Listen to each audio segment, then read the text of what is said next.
What's going on, everybody? Marcus here.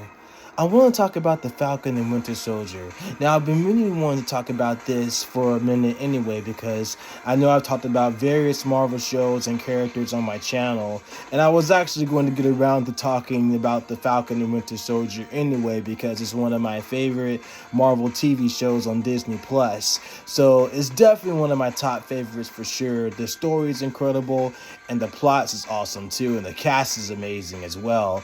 So, like I said, I want to give my opinions about it and give my thoughts about what I think of the series. And it's by far one of my favorite series of all time. And you guys already know I love Marvel Comics. I'm not biased when it comes to Marvel content. It's definitely one of the best products, one of the best organizations in the world.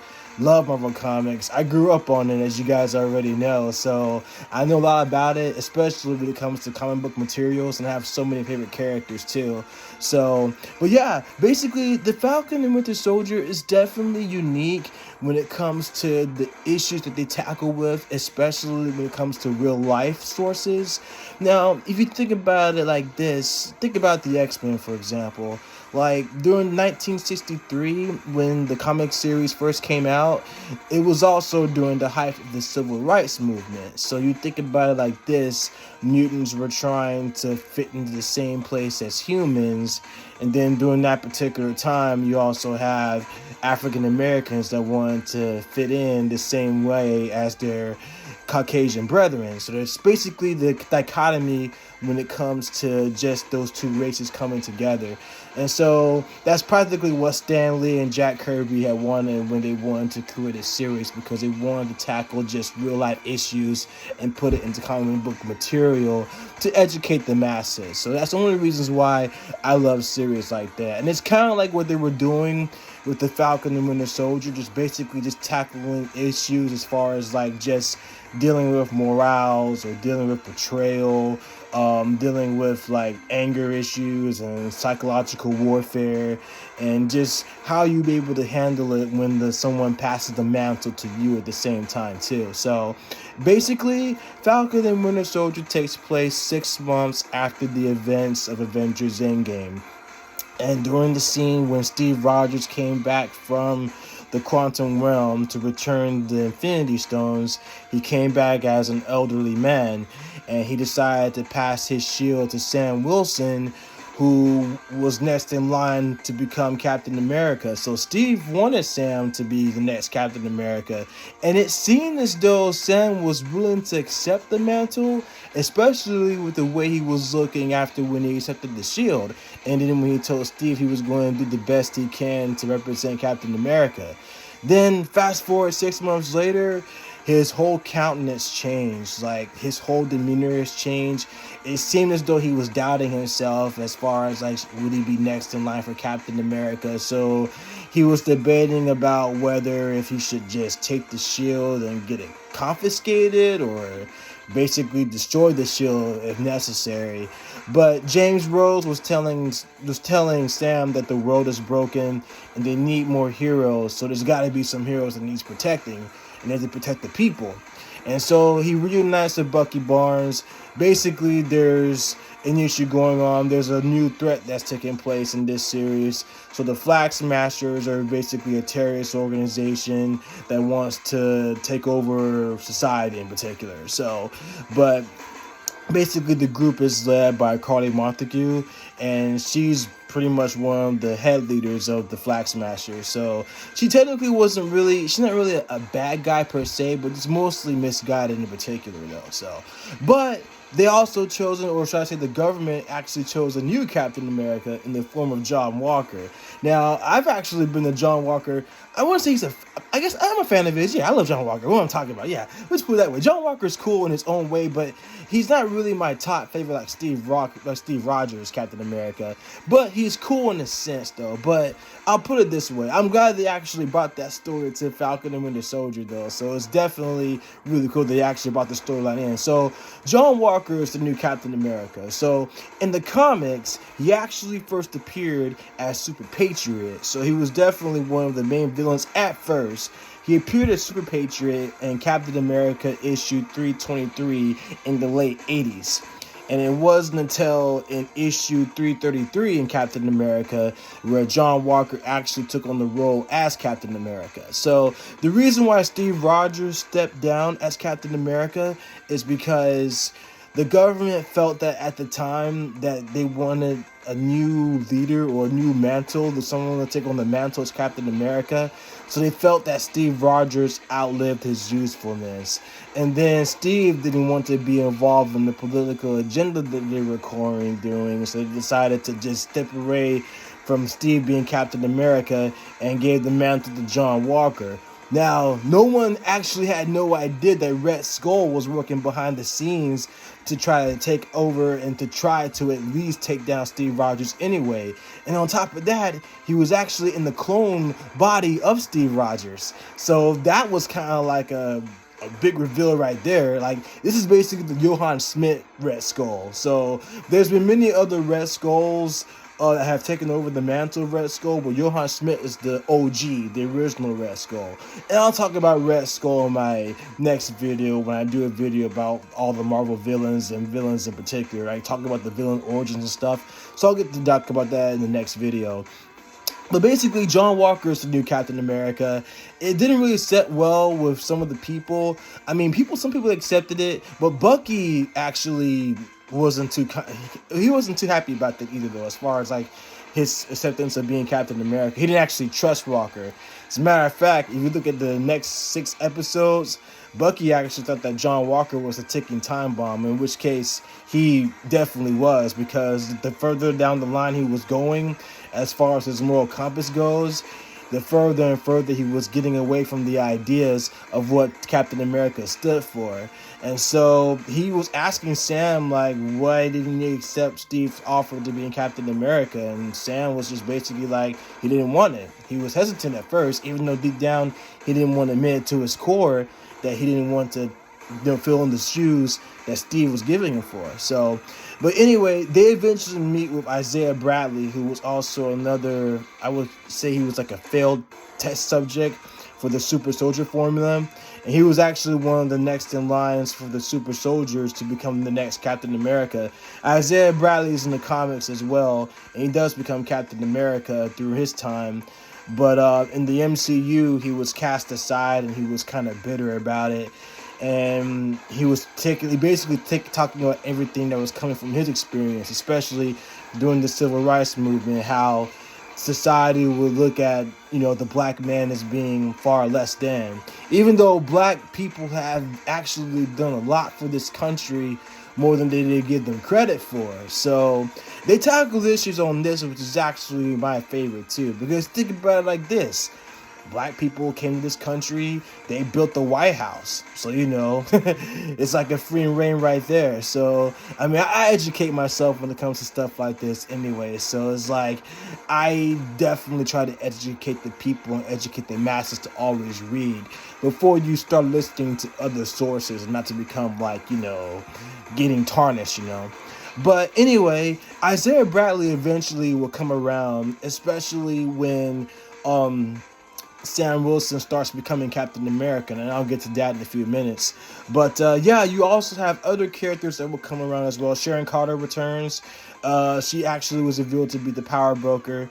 And then you also have the team up between Zemo teaming up with Sam and Bucky. They will go to Madripoor, which is pretty cool because Madripoor is actually in the comics. And it's the place that Logan, aka Wolverine, will go to when he would try to get away and go to a vacation spot like that. But it was during the time in the comics when the X-Men were thought dead. And so Logan had to go into hiding to make sure that they thought that he was dead. So Madripoor was one of his other safe haven places to go to. So it was actually his home spot there, which is Madripoor. So basically it's just, it's kind of like Las Vegas in a sense. What Madripoor is. You have the clubs, you have the people that are there, gambling and stuff like that. So, but Logan will go as Patch with the eye patch around his eye and everything. So, yeah, but it's cool that he actually brought Madripoor in the MCU, which means we could be seeing the X-Men soon anyway. So, but besides the point, they team up, and I know Bucky was kind of hesitant at first with the team up as far as like teaming up with Bucky, but I mean, they pretty much have to let bygones be bygones, especially after what Bucky did, especially after what Zemo did to Bucky in Captain America Civil War by basically trying to brainwash him and turn him into a weapon. So, yeah. But on top of that, they teamed up and then everything else. And then we also had a new player in the game, Valentina Allegra de Fonte. Now, in the comics, Valentina is actually an ex-SHIELD agent, but she also goes by Contessa, which is basically a feminine version of a count. So she actually recruits John Walker. Now, this is actually after when John Walker was stripped of being Captain America because he killed one of the Flag Smashers after one of the Flag Smashers killed his partner, Lamar Hickens, which is actually, he goes by Battlestar. So, yeah, but he actually killed his partner, Lamar, who goes by Battlestar, and took him out, and John Walker pretty much just like, yeah, he just went on a downward spiral. He was already declining because if you notice, he had facial hair and he started growing out his beard and everything. So he was kind of like on a more decline. So it was kind of hinted that he wasn't going to be fit to be Captain America, even though he tried to be. He even admitted in an interview on Good Morning America that he would never be able to fill either Steve Rogers' shoes or Tony Stark's shoes. So, but anyway, Valentina actually recruits John, and she decided to form a team. We'll probably get a Dark Avengers soon, so I think we'll probably get there eventually. But she ends up recruiting him, and so after he drops the Captain America mantle, after when the government fired him or stripped him of the title, he now dons a black costume. Now he goes by U.S. Agent. So U.S. Agent is in the comics as well, and all of the events practically take place in the comics as well because, like, for example, when John Walker, the same thing happened to him in the comics as well. The Flag Smashers in the comics were actually two men who were Bucky rejects, the left winger and the right winger. They were trying to take down John because he was once one of their pals, the leader of the Super Patriots. And so he was trying to take them down. And after when they kidnapped John's parents, it was no holds barred. They killed John's parents, and he pretty much went on the downward spiral even then too. He actually left the Flag Smashers for dead. He didn't kill them, but he actually burned them alive, and somehow they survived. So when the government caught wind of that, they decided, well, we can't really have someone that represents the mantle of Captain America. So they decided to try to get Steve, because Steve at the time was wearing the black costume.